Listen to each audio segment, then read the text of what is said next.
Je pense tout de suite à quelque chose qui s'est passé au travail il y a pas longtemps. L'autre, elle est partie franco. C'est-à-dire qu'elle est partie voir la chef, L'autre, elle a dit ta collègue. oui, la collègue, hein, clairement. Je vais taire le nom. Elle est partie tout de suite. Ah, mais oui, mais tiens. Et elle a fait un message général. C'est-à-dire que tout le monde, même ceux qui n'étaient pas concernés par l'affaire, étaient au courant. Et puis moi, elle a un petit peu, ouais, mais tu sais, Livia, tu peux en rajouter une couche, toi aussi, vas-y, parle et tout. Et je lui ai dit clairement, je ne sais pas ma façon de faire. Elle a voulu t'inciter à aller exactement. dans son sens. J'ai dit, je suis d'accord avec toi. C'est-à-dire que le problème à la base, on était, on était sur la même longueur d'onde. C'est-à-dire que je trouvais que la chef exagérait un petit peu par rapport au problème qui était là, mais je lui ai fait savoir que c'était pas ma façon d'agir, de m'exprimer. Et je lui ai dit, écoute, sa porte est ouverte. Si tu veux, on s'y rend et on lui dit face à face comment se passent les choses. La discussion d'adultes. Parce que je trouvais que c'était malsain de faire ça sur l'espace de travail au vu et au su de tout le monde, des gens qui n'étaient même pas impliqués. C'est juste un exemple parmi d'autres en fait. Et là, les collègues qui ont été au courant plus tard, parce que je n'ai même rien dit, je pense qu'elles ont dû savoir, tu sais, les bruits de couloir.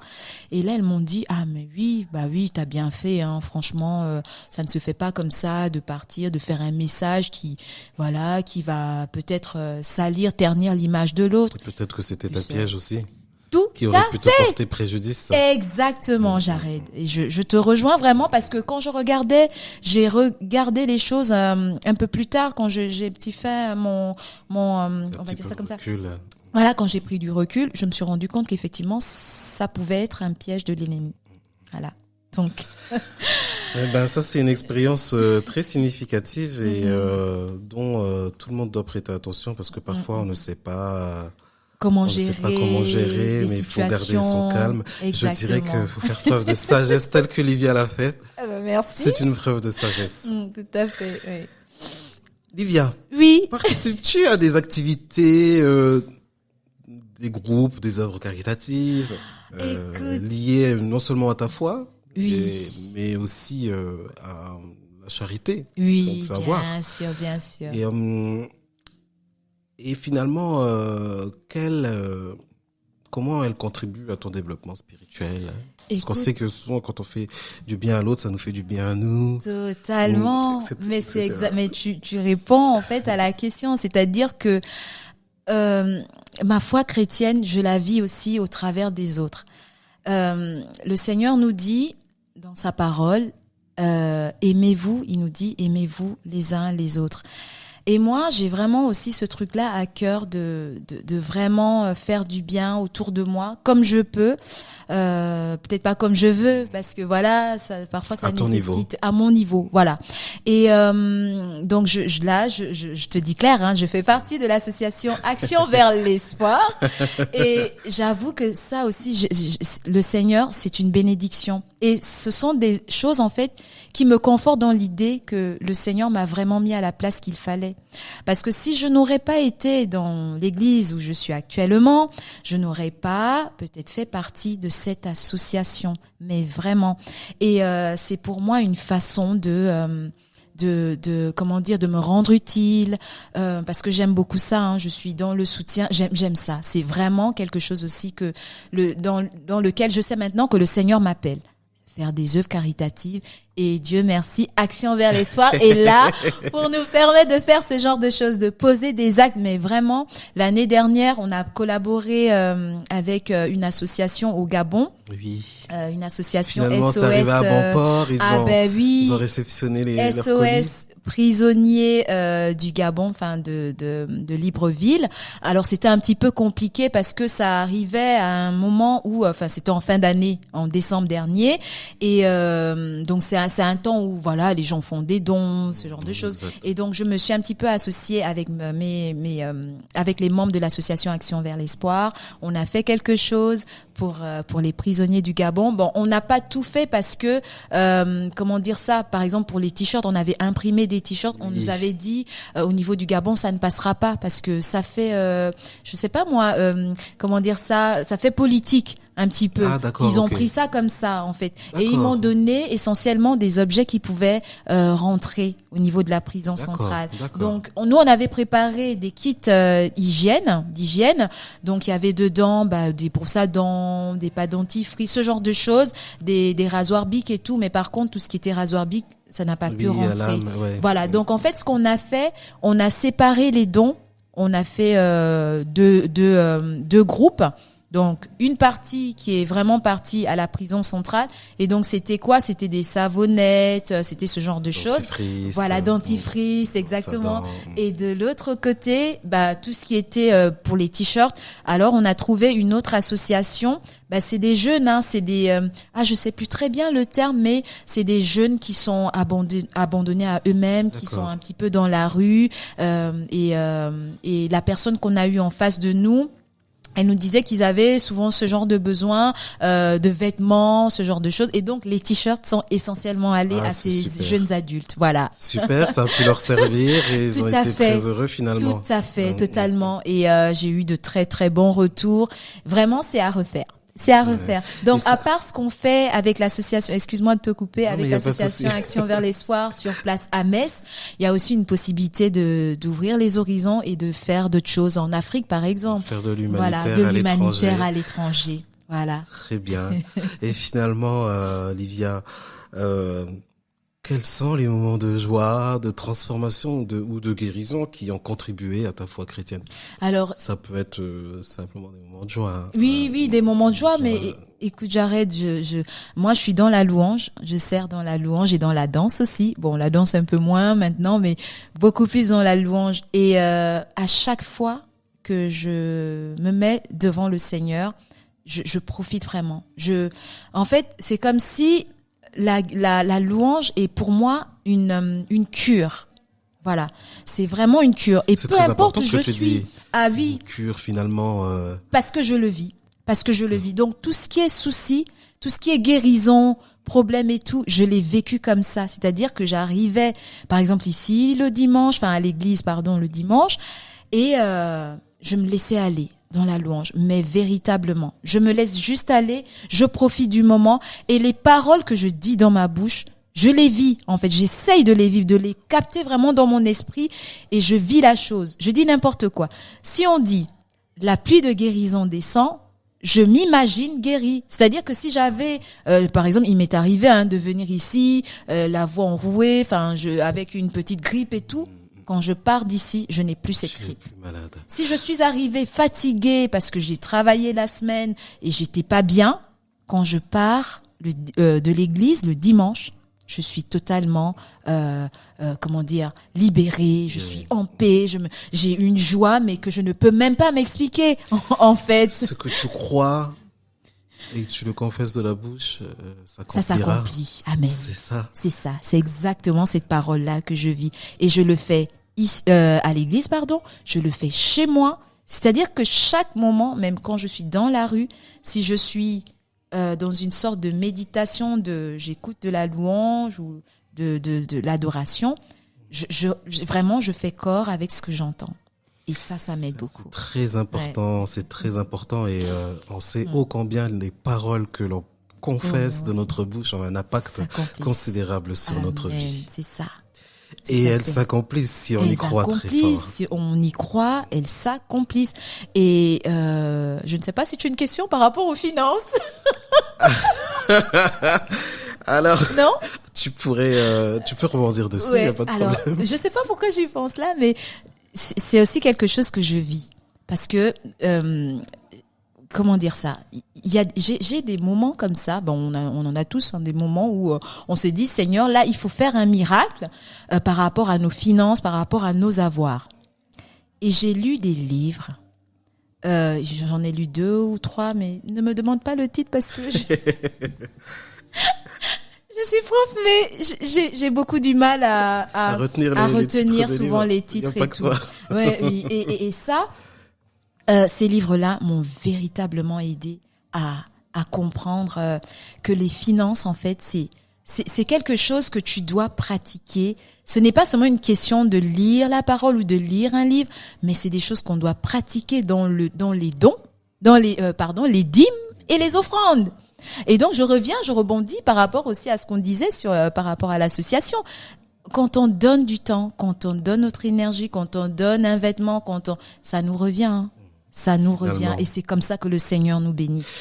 Je vais rebondir sur ce que tu dis là. Oui. Il y a pas longtemps, j'ai écouté quelqu'un qui disait on nous trompe dans les histoires de dîmes et des offrandes, c'était que dans l'Ancien Testament.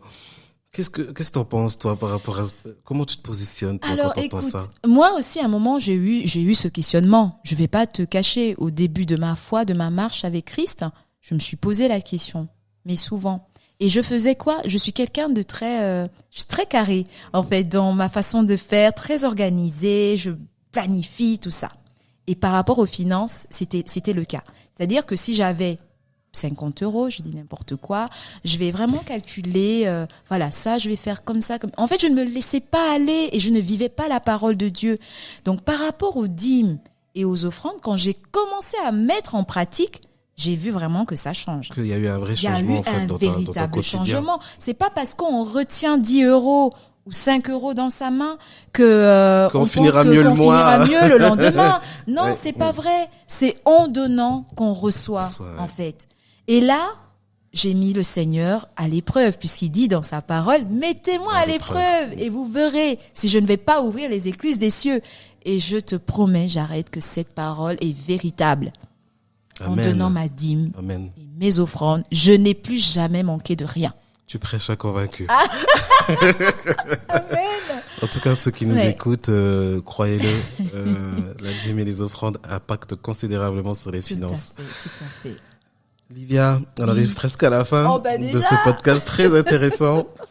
J'avais une question à te poser. Tu as répondu tout à l'heure, mais tu peux nous le rappeler. D'accord. Tu as certainement un mentor spirituel, une figure inspirante.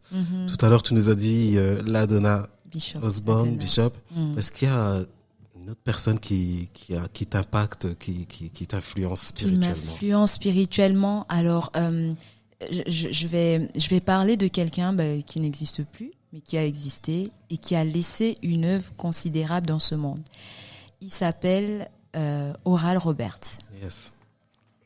Oral Roberts. Et actuellement, je suis en train de chercher sa biographie, sa bibliographie même, sa biographie et sa bibliographie, c'est-à-dire tout ce qu'il a fait, tout ce qu'il a accompli.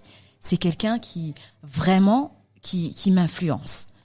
En plus, c'est qu'il était dans les débuts de l'évangélisme aux États-Unis. Exactement. Ce sont des figures au niveau des États-Unis qui ont impacté le monde. Je ne sais pas si tu connais la célèbre université Oral Roberts. Oui, yes. Tout ça, justement, qui a accueilli pas mal de grands enseignants de la parole aujourd'hui. Exactement, des prédicateurs, des docteurs, voilà. D'ailleurs, je crois que Bishop Ladonna, justement, elle y a été. Elle y a fait ses classes. Et moi, c'est quelqu'un qui m'inspire. Parce que c'était quelqu'un qui avait un grand cœur. On parlait de dons tout à l'heure. J'ai lu quelque part que c'est quelqu'un qui avait fait des dons dans des établissements, dans des établissements, je ne sais plus exactement où aux États-Unis, mais en fait, chaque année, il partait donner des livres. Il distribuait des livres gratuitement. J'ai lu ça quelque part et je me suis dit, pourquoi pas nous? Pourquoi pas moi? Parce que en fait, c'est des semences, c'est des choses qui sont éternelles. Qui sont éternelles. On parlait tout à l'heure du spirituel, le monde spirituel qui domine le monde physique, qui domine la réalité. Ça, ce sont des choses, ce sont des semences qui ne se perdent pas. La preuve, qu'on ne voit pas, mais qui finalement perdurent. Tout à fait. Parce qu'aujourd'hui, l'école Oral Roberts a un succès phénoménal. Et puis, je pense que il a laissé, au-delà de l'impact de son école, il a laissé une trace indélébile. C'est vraiment, et c'est quelqu'un qui avait une aura, vraiment exceptionnelle, en fait. pour les gens qui le connaissent un petit peu. Mais là, j'ai pas fini encore d'étudier. Oui, je suis en train de rechercher. Et d'ailleurs, si quelqu'un a des informations, je peux passer l'annonce. Alors on passe le message. Voilà, je passe le message. Si quelqu'un a un livre, quelque chose, un document. Après, tout ce que j'ai sur lui, c'est en anglais. Et puis j'ai aussi un travail sur Amazon que je fais. Je regarde un petit peu ce qui a été fait sur lui, des gens qui ont écrit sur lui ou des gens qui ont été impactés par lui. Voilà, j'essaie de répertorier ces personnes pour lire aussi, eux, leur parcours. Alors, le message est passé. Alors, si vous avez de la documentation sur Oral Roberts, n'hésitez pas à contacter Livia. On laissera son adresse mail. Merci beaucoup, Jared. Livia, dernière question. Je dirais plutôt avant-dernière question. Comment maintiens-tu ta connexion avec Dieu et comment tu la cultives pour que ta foi reste stable malgré les hauts et les bas, comme on le disait tout à l'heure. Oui. Alors, c'est vraiment c'est la relation. C'est vraiment les temps que je passe dans sa présence. Je pense que c'est très très important. Il faut avoir une relation avec Dieu, avec le Seigneur. Il faut vraiment essayer de de faire tomber toutes ces parce que souvent on nous a présenté Dieu comme quelqu'un qui est lointain dans son ciel là-bas assis sur son trône. Voilà, il nous regarde de loin. Non, c'est pas vrai. Il faut démystifier, tu veux dire. Exactement, il faut démystifier cette image, cette pensée que nous avons de Dieu. Le Seigneur est avec nous, il est auprès de nous. Il est là et c'est notre papa. Et moi, ce qui m'a beaucoup aidé, c'est comme je te disais tout à l'heure, quand j'ai compris mon identité, c'est-à-dire que je m'approchais de lui maintenant sans crainte, sans peur, malgré ce qui pouvait se passer autour de moi, malgré ce qui pouvait se passer dans ma vie. J'essaye de garder ce lien, vraiment la relation avec Dieu. C'est-à-dire que je ne vais pas faire des prières de 3 heures, je ne mens pas, je ne vais pas m'hasarder là-dessus. Je ne suis pas quelqu'un qui... sincère voilà. Non, c'est pas vrai. Je ne fais pas des prières de 3 heures tous les jours. C'est pas vrai. Mais dès que j'ai un moment, en fait, j'essaye juste de ne pas me déconnecter. Parce que tu peux très bien répartir tes prières de 3 jours, de 3 heures, sur la journée. Tout à fait, sur la journée. C'est-à-dire, je ne vois même pas ça comme une prière, comme un temps de prière, parce que comme je disais, c'est de rester connecté, ce que tu viens de dire. C'est de rester connecté. C'est-à-dire, c'est comme quand on est avec un ami, une amie, on cherche à avoir de ses nouvelles, on cherche toujours à garder le lien. Et moi, c'est vraiment comme ça que j'essaie de faire ça tous les jours. C'est-à-dire que le matin, quand je sors de chez moi, je suis connectée. Je dis, papa, voilà, je te remets ma journée et je commande au matin. C'est-à-dire que je dis, Seigneur, voilà, ta journée, elle va se passer dans ta volonté. Je ne prie pas comme quelqu'un qui dit, oui, je prie là, je te laisse ici. Quand je reviens, je te retrouve là. Non, je dis, tu m'accompagnes, tu es avec moi dans tout. Quand je peux avoir un petit temps seul au travail, je suis là. Je dis, Père, je sais que tu es là. Voilà, je regarde, là il y a ci, ça, aide-moi vraiment, si je suis fatiguée, voilà, donne-moi la force pour que je puisse terminer bien ma journée. Dès que j'ai un moment, même si je vais aux toilettes, excuse-moi l'expression, je n'hésite pas de lui parler. Moi je dis plutôt parler, parce que voilà, la prière c'est une conversation, c'est un échange. Voilà, donc je lui dis ce que je ressens, je lui dis ce que je pense. Ça me fait penser un peu au roi David, oui. qui tout au long de sa journée constamment parlait à Dieu. Tout à fait. Et en toute sincérité, et c'est ça qui est vraiment c'est le plus important. Dieu n'a pas besoin de nos en fait, c'est pas les apparences en fait. Dieu, on le vit, c'est quelqu'un, je disais tout à l'heure, c'est notre Père en fait.